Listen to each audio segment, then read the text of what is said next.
itong mga bagay na ito ay para naman sa kaligtasan nating mga taga Maynila at ang mga dadako sa lungsod ng Maynila. Ang Poong Nazareno po, ang mga namamanata ay hindi lamang po taga Maynila.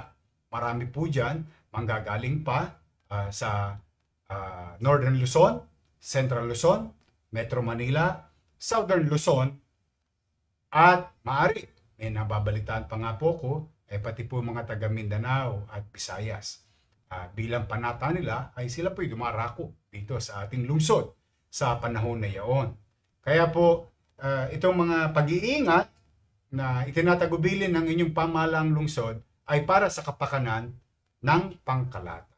So muli po, no, wala pong pasok sa trabaho ang gobyerno or empleyado ng lungsod ng Maynila except those who will be in the front line. Wala pong pasok sa eskwela sa January 9. Ang pribado at pampubliko, all levels. Bawal po ang magbenta ng alak, uminom sa kalsada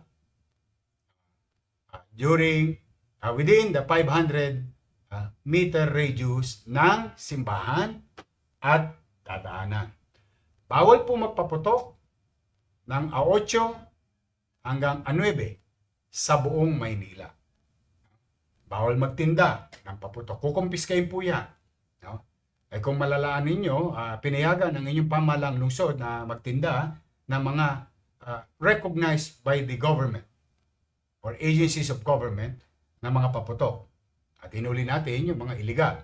Ngunit this time, iba naman po ito. Bawal po magtinda o gumamit o magpaputok ng January 8 at January 9.